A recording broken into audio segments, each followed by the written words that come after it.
Henry had gone missing in Mexico weeks ago, and Lois kept getting these bizarre letters in the mail. She had assumed the first 4 envelopes she'd received in the first 4 days of the month afterward were to the wrong address or a mistake. However, the 5th envelope contained a blank sheet of paper with a word that would haunt her for weeks. "Husband," is what it said. Lois felt her blood run cold. The first 4 notes had read, "I will return," and "your," respectively. The 6th one was ominous. Only, it read. After this, Lois got online to search how to contact the Mexican authorities, running into little luck. Her conversations with police and her representatives went the same, and all led to dead ends. After the message reached "if you can correctly guess," Lois was beginning to lose it. "I will return your husband only if you can correctly guess what I will do to him," was the terse message that was spelled out with newspaper clippings.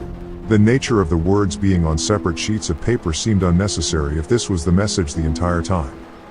On the back of the final sheet of paper, reading him - was a web address reading, http://www.analogybrowser.com - and that was all she had to go on.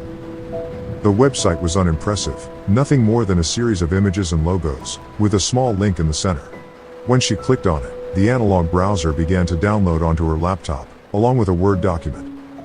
In the document was a web address, with a notable difference in the domain registry. The address was simple, u.analog. After the program was finished downloading and running, the browser, reminiscent of Opera, emerged on her screen and Lois entered the address into the search bar. A red chat room appeared on her screen. Before Lois could even begin writing a message, a series of bobbing dots appeared in the text field, preceded by the words, "Username is typing." She froze, her eyes locked on the small red box.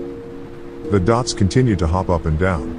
The text "username is typing" remained. Seconds went by.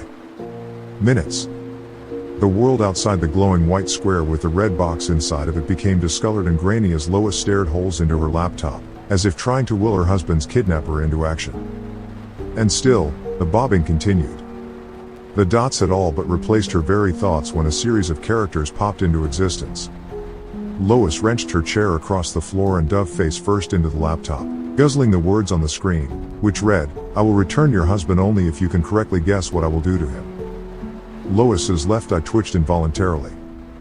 The text "username is typing" returned to the screen. The text that replaced it seconds later read, "And I cannot lie, whether you guess correctly or not." She was about to answer, but hesitated. What if he would not return Henry? As Lois went to enter this inquiry, she hesitated again.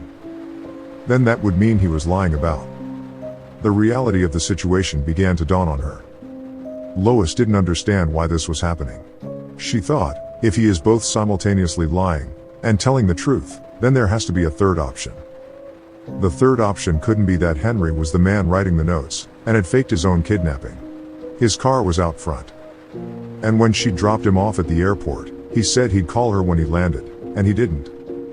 Furthermore, if this person, had it been possible he were Henry, were simultaneously lying and telling the truth, then he couldn't be Henry to begin with. That left her with an oddly terrifying answer.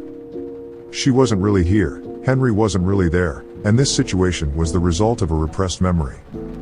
Lois went back over the events in her head. Leaving the house with Henry. Driving to the airport. Dropping him off. Getting the call about the laptop being on and not to look at it. Seeing the red room on the browser. The argument. His second call. And then her waiting on the third call that never came. It was all bizarre to be sure, but one thing that stood out to her upon analyzing the day's events was the red room. She recalled multiple times stopping to get a timestamp, but each time pulled further and deeper into the horrific website. That's when it hit her. She couldn't remember what day it was. She didn't even know what time of day it was. Not even day or night. She'd imagined going back home.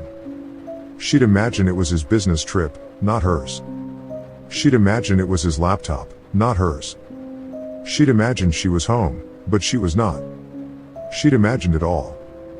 To distract her. To distract from the pain. She didn't get a good look at the room before she died, but she knew one thing. It was red.